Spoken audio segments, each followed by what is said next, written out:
Halo semua, perkenalkan nama saya Nice Sitorus dengan NPM 1901010148. Kali ini saya akan memberikan pendapat saya mengenai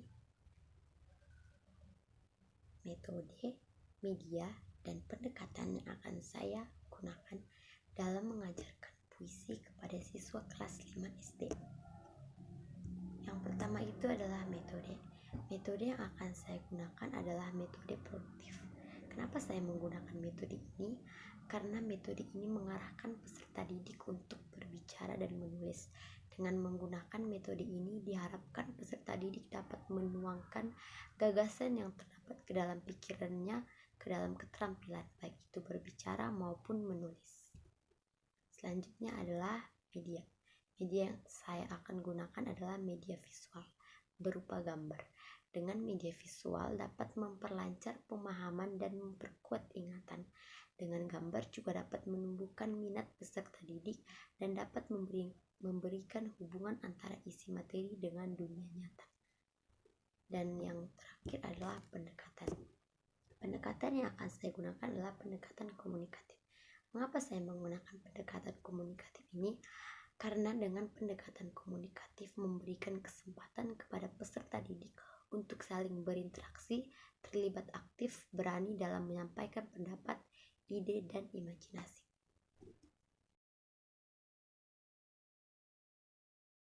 Selamat pagi anak-anak. Wah, semua pada semangat nih. Berarti hari ini belajarnya juga semangat. Kita harus bersyukur kepada Yang Maha Kuasa karena kita masih diberi kesempatan untuk melakukan pembelajaran bahasa Indonesia hari ini. Pembelajaran kita hari ini dimulai dengan doa yang akan dipimpin oleh ketua kelas. Doa selesai, terima kasih untuk ketua kelas kita yang memimpin doa hari ini. Sebelum kita memulai pembelajaran, kita absen dulu ya. Ibu mau absen kalian. Namjoon hadir.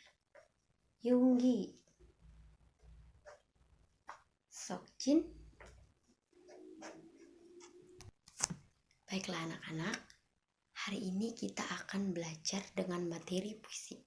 Sebelum ibu menjelaskan puisi itu, ibu ingin memberitahukan kepada kalian tujuan kita belajar puisi itu apa sih? Tujuan kita belajar puisi agar kita semua, mau ibu, mau kalian, mau siapapun yang belajar puisi, dapat memahami, lalu menikmati, dan memanfaatkan karya sastra untuk mengembangkan kepribadian, memperluas wawasan kehidupan, serta meningkatkan kemampuan berbahasa. Nah, dari tujuan kita belajar puisi ini, tadi kalian ingat ada poin yaitu karya sastra. Jadi puisi itu adalah salah satu karya sastra yang gaya bahasanya sangat ditentukan oleh rima, irama, serta penyusunan lirik dan juga bait. Dalam pembacaan puisi ini juga sangat diperlukan nada yang indah ya anak-anak. Jika kita membacakan puisi atau mendengar puisi dengan nada yang datar-datar, itu terdengar jelek dan juga amanat yang terkandung dalam puisi itu kurang sampai kepada para pendengar. Lalu membuat puisi itu juga ada langkah-langkah. Yang pertama itu kita harus menentukan tema, lalu menentukan diksi, lalu pemilihan majas, dan yang terakhir itu kita harus memiliki kemampuan imajinasi. Itu sangat perlu anak-anak ya, imajinasi. Untuk meningkatkan pemahaman kalian mengenai puisi ini, tolong semua membuka buku pelajarannya. Halaman 17 itu ada puisi singkat oleh Hafiz ya, Lutfi, oleh Lutfi yang mengenai alam. Ibu memberi kalian waktu 10 menit untuk membaca puisi. Oke anak-anak, waktu membaca sudah habis. Ibu ingin 1 atau 2 orang atau 3 juga untuk maju mengeluarkan, untuk menyampaikan pendapatnya mengenai puisi yang telah dibacanya. Ada yang mau maju? Oke, ketua kelas maju. Oke, terima kasih untuk ketua kelas kita.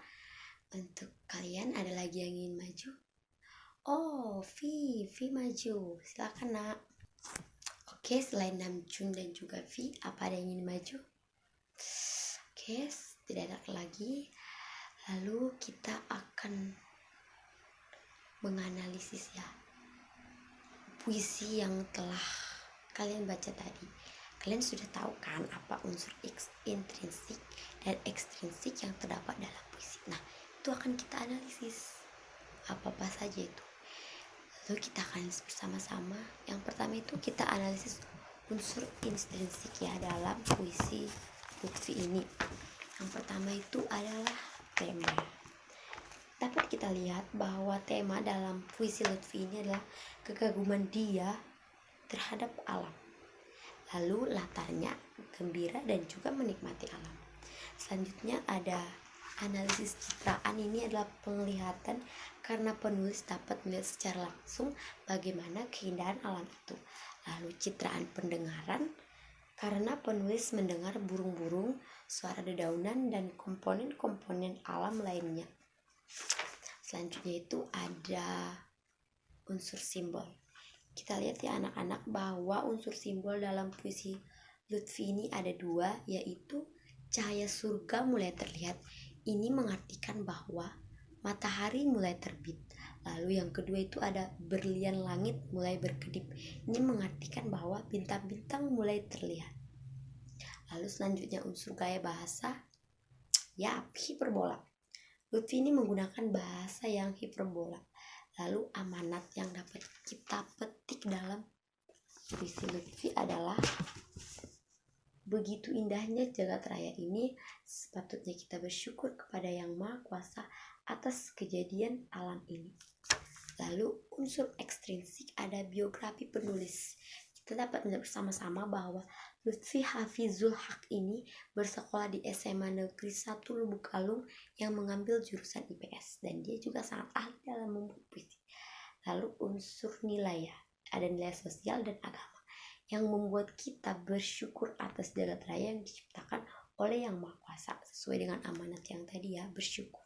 Lalu ada unsur kemasyarakatan. Kita sepatutnya menjaga dan memelihara alam ciptaan Yang Maha Kuasa.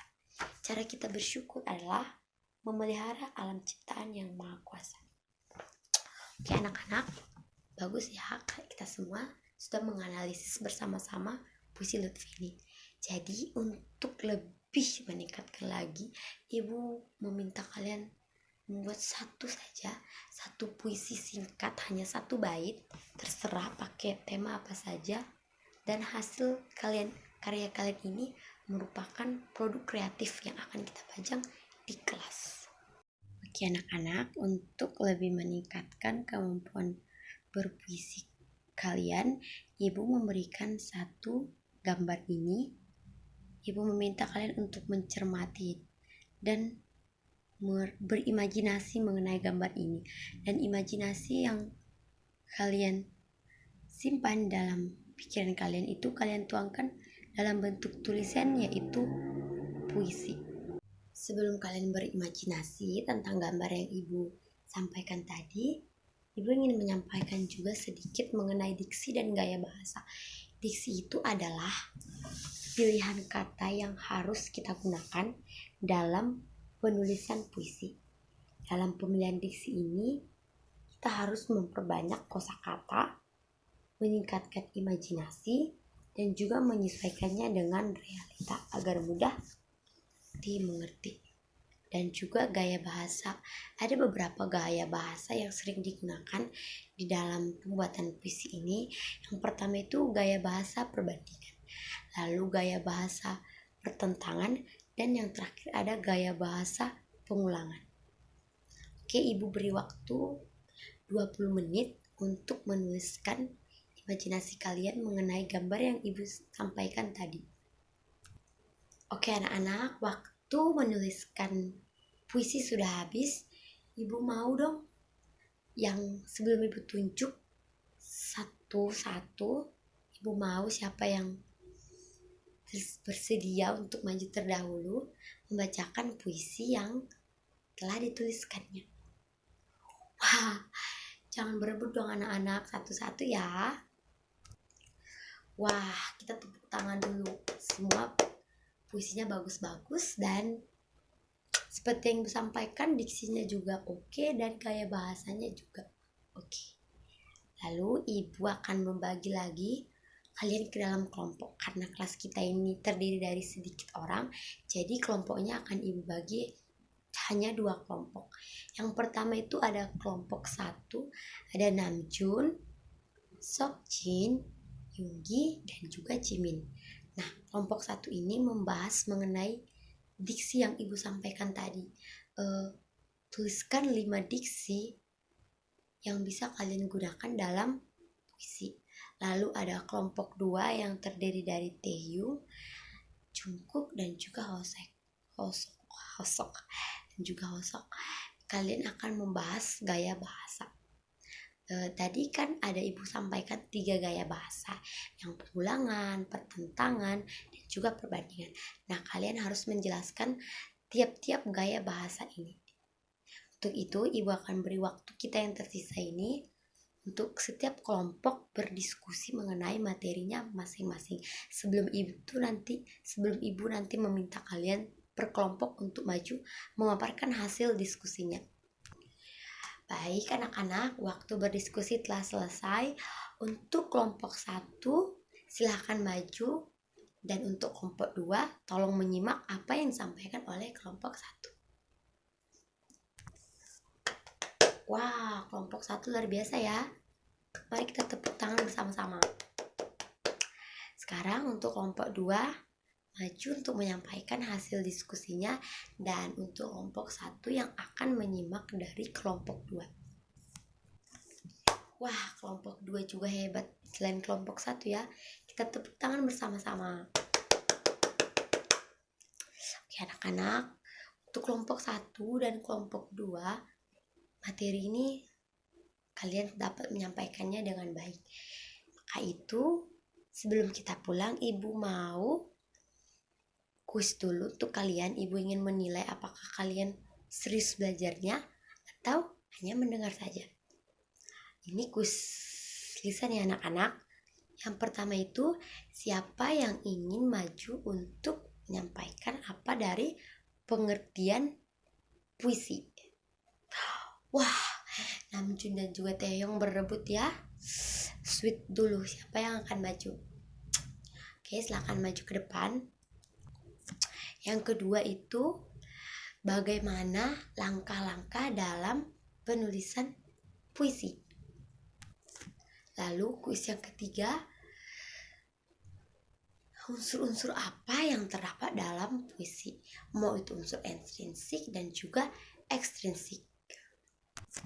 Lalu kuis yang terakhir ini berebut ya. Kuis yang terakhir ini sangat mudah, yaitu sebutkan 3 gaya bahasa yang dipaparkan oleh kelompok 2. Wah, semua ya hari ini ibu senang sekali semuanya pada berebut belajarnya. Kita tepuk tangan bersama-sama. Hari ini kita banyak tepuk tangan karena hari ini pembelajaran berlangsung dengan lancar. Sebelum itu, ibu ingin menyampaikan bahwa kalian semua telah memahami apa itu pengertian puisi, bagaimana langkah-langkah puisi, unsur-unsur tadi yang kita analisis dalam sebuah puisi itu ada 2. Kalian juga mengetahuinya, kalian dapat memahami. Lalu bagaimana itu contoh diksi. Lalu yang terakhir, gaya bahasa yang sering digunakan dalam penulisan puisi. Untuk mengakhiri pembelajaran kita hari ini, kita berdoa menurut agama dan kepercayaan masing-masing. Doa dimulai. Doa selesai. Nah anak, sekian pembelajaran kita hari ini. Tolong jangan lupa tugas yang ibu beri tadi, yang membuat satu puisi, terserah tema apa saja. Jangan lupa dikerjakan. Selamat siang.